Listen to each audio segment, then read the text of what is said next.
도민 여러분 안녕하십니까? 국민의힘 청년의원 박채아 의원입니다. 청년 실업이 장기화될수록 청년 개인뿐 아니라 지역, 장기적으로는 국가 경제 전체에 악영향을 초래할 것입니다. 청년 일자리 문제는 결국 저출산 문제까지 이어지게 됩니다. 경북 청년을 위해 우리가 할 일은 좋은 일자리를 창출하는 것입니다. 이를 위해서 기업이 안정적으로 성장할 수 있는 환경을 적극적으로 조성해야 합니다. 바이오 산업연구원의 이직률은 어느 정도 되는지 혹시 한 30%가 이직하는 걸로 그렇게 돼가 있는데 어떤 때는 한 70%가 나갈 때도 있었다 하더라고요. 그럼 지사님께서는 그 판교 이남으로는 연구직이 지속적으로 확보하기에는 굉장히 힘들다는 견해를 가지고 계신 건가요? 수도권은 생활비가 많이 들기 때문에 수도권과 같은 인건비를 주면은 오히려 지방에서 더 살기 좋은 시대가 오리라 생각합니다. 그렇기 때문에 지금은 그 가독이 있다. 그래서 대학하고 어떻게든지 함께해서 살아남아야 된다는 생각을 갖고 있습니다. 바이오 산업연구원이 지역적으로 안동에 위치해 있고 그다음에 그 연봉 자체가 사실 석박사면 그 한 30 정도에 들어온다고 보거든요. 석박사를 다 끝내고도 3천밖에 안 되는 연봉을 받고 누가 있으려고 하겠습니까? 그래가지고 대부분 한 70% 정도가 이직을 하고요. 지사님께서 한 10년 정도를 잡으셨다면 본 의원이 생각하기에는 너무 긍정적으로 그걸 잡으신 이제 거라고. 그 사이에는 연구원들이 사실상은 아까도 말씀드린 바이오 연구원은 포스텍에 넘겨줬기 때문에 포스텍 대학원생들이 함께 연구를 하고 포스닥하는 박사 과정을 끝낸 친구들이 여기서 연구를 하기 때문에 인력 수급은 원활하다고 예상을 하시는 거죠. 원활하진 않지만은 지금보다는 좋아질 거다 생각하고. 그러면 양질의 일자리를 위해서 지사님께서 생각하는 새로운 정책이나 그런 것들이 있을까요? 지금 우리 배터리 특구를 포항에 만들었는데 그 배터리 특구가 지금 에코프로라는 회사는 사실상 여기 와서 4년 만에 24배가 컸습니다. 24배가. 그렇기 때문에 그런 회사는 앞으로 양질의 일자리로서 중견기업에 들어가서 대기업으로 육성되면은 그 양질 일자리 될 거다. 그래서 저는 그 중소기업을 중견기업으로, 중견기업을 대기업으로 켜는 이런 정책들을 펴서 양질 일자리 많이 만드는 게 좋겠다 이렇게 생각을 합니다. 지사님께서 경북 청년들의 주거 환경에 대해서 굉장히 많은 고민이 있으실 것 같은데 본 의원이 이번에 도정 질문을 하면서 우리 청년들의 정말 열악한 주거 환경을 알리고자 합니다. 네, 지사님, 이거는 그 경산의 신혼부부들에게 정말 각광받는 중산지구 한 아파트의 실거래가 가격 추이를 평균 낸 건데요. 정말 가파르게 집값이 상승하고 있습니다. 이런 상승세의 원인이 뭐냐고 보면 지사님 뭐라고 생각하십니까? 예, 이제 수요 공급의 원칙인데 우리나라 주택이 수요보다는 공급이 딸리니까 이제 가격이 올라가거든요. 세계 자본주의 국가에서 그런 나라가 많습니다만은 저는 근본적으로 헌집이 왜 새 집보다 더 비싸냐 이게. 그거 잘못된 거 아니냐 이거. 감가상각비 하면은 싸져야 되는데 왜 더 비싸냐. 그러니까 수요는 많고 공급이 적어서 그렇습니다. 그러니까 공급을 늘릴 수밖에 없다. 그렇게 생각을 합니다. 예. 결국 아파트 가격 상승을 주도하는 것은 아파트 분양가라는 말이 나옵니다.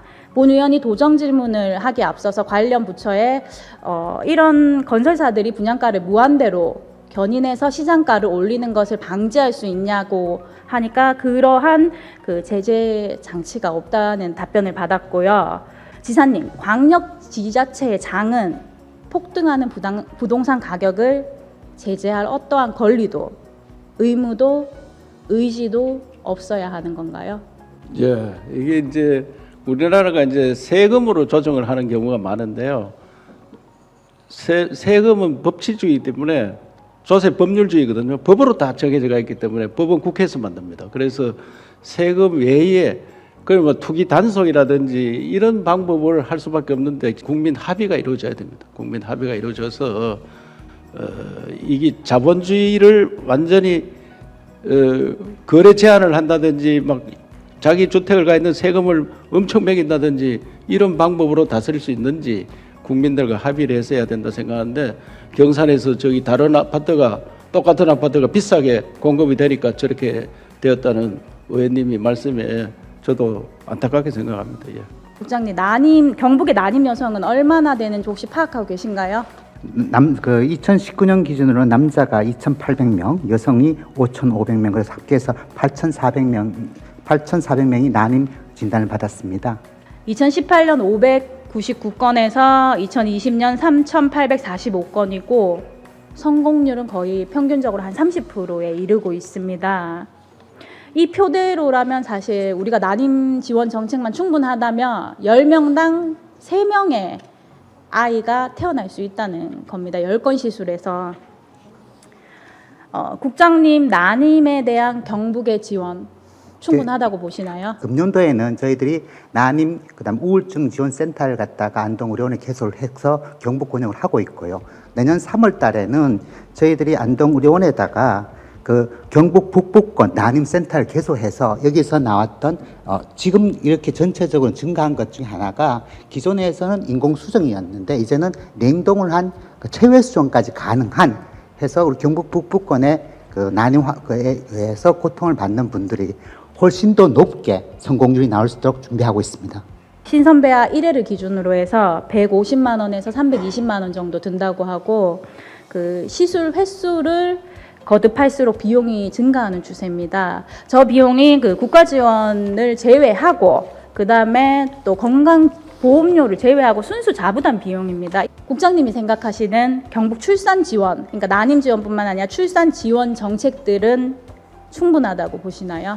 우선 그 인구 그 중위소득 180%에 대한 정의를 말씀을 드리겠습니다. 중위소득 180%라는 것이 기본적으로 10개의 가구 중에서 8개의 가구 밑에 하위 8가구는 2가구를 제외하고는 다 지원이 된다는 겁니다. 그래서 요 인상 부분에 대해서 지금 상태로는 저출산이 진행이 되고 있기 때문에 충분하다고 저희들 판단하지는 않습니다만은 않아서 이걸 갖다가 뭐 중위소득을 갖다가 뭐 200%가 됐든 조금 더 상향을 갖다 저희들이 네, 권유하겠습니다. 국장님, 그 참고로 10% 지원을 받더라도 10%는 필수적으로 자부담을 해야 됩니다. 그리고 유산 그 방지 목적의 주사제들이 거의 20만 원에 육박하거든요. 지원 자체도 충분하지 않고요. 다른 시군은 굉장히 선도적으로 하고 있습니다. 부산의 경우는 소득에 상관없이 모든 난임 부부들을 10회까지 지원을 하고 있습니다. 지금 경북에서 출산 지원 정책이라고 내놓는 8건 중에 5건이 홍보 행사성 예산입니다.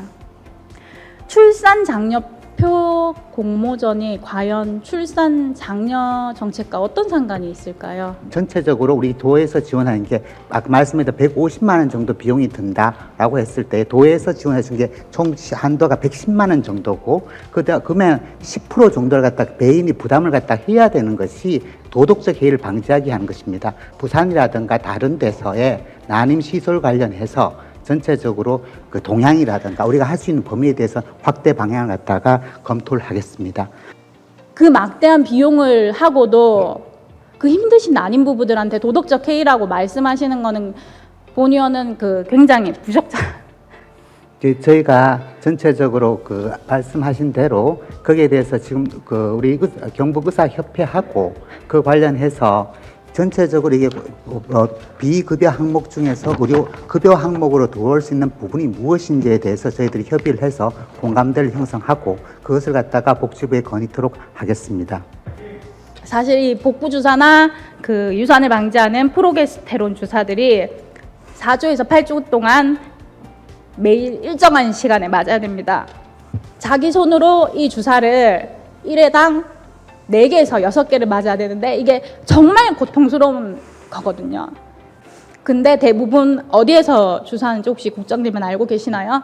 보통 그 저녁에 주사를 하거나 만약에 이게 1인 제가 알고 잘못 있는 알고 계십니다. 네. 이 주사는 간격이 있어가지고 출근하기 전에 1회 그리고 직장에서 필수적으로 1회를 맞아야 됩니다. 많은 난임 여성들이 혼자 화장실에서 이 주사를 투여한다고 합니다. 국장님, 그러면 우리 도청 직원들은 어떨까요?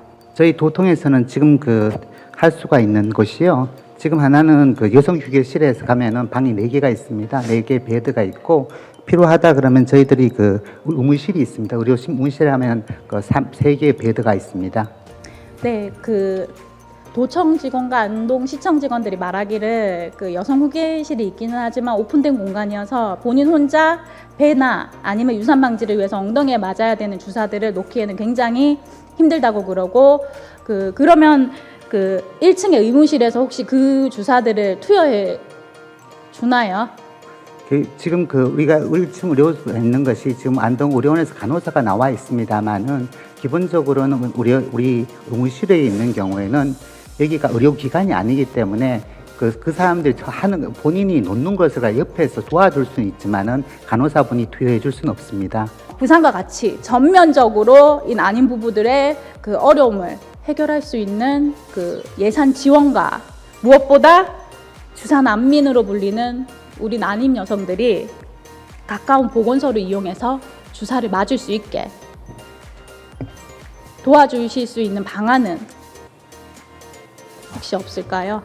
저는 지금까지 감정적으로 했는데 난임 부부들 갖다 만나고 그분들에 통해 가지고 아까 전 난임 우울증 센터를 통해 가지고 그분들이 필요한 게 무엇이고 다른 시도에서 뭐 하고 그다음에 더 해줄 수 있는 것이 최소한 저출산 문제에서 난임 문제는 기술적으로 해결할 수 있는 부분은 저희 도에서 적극적으로 추진해 나가도록 하겠습니다.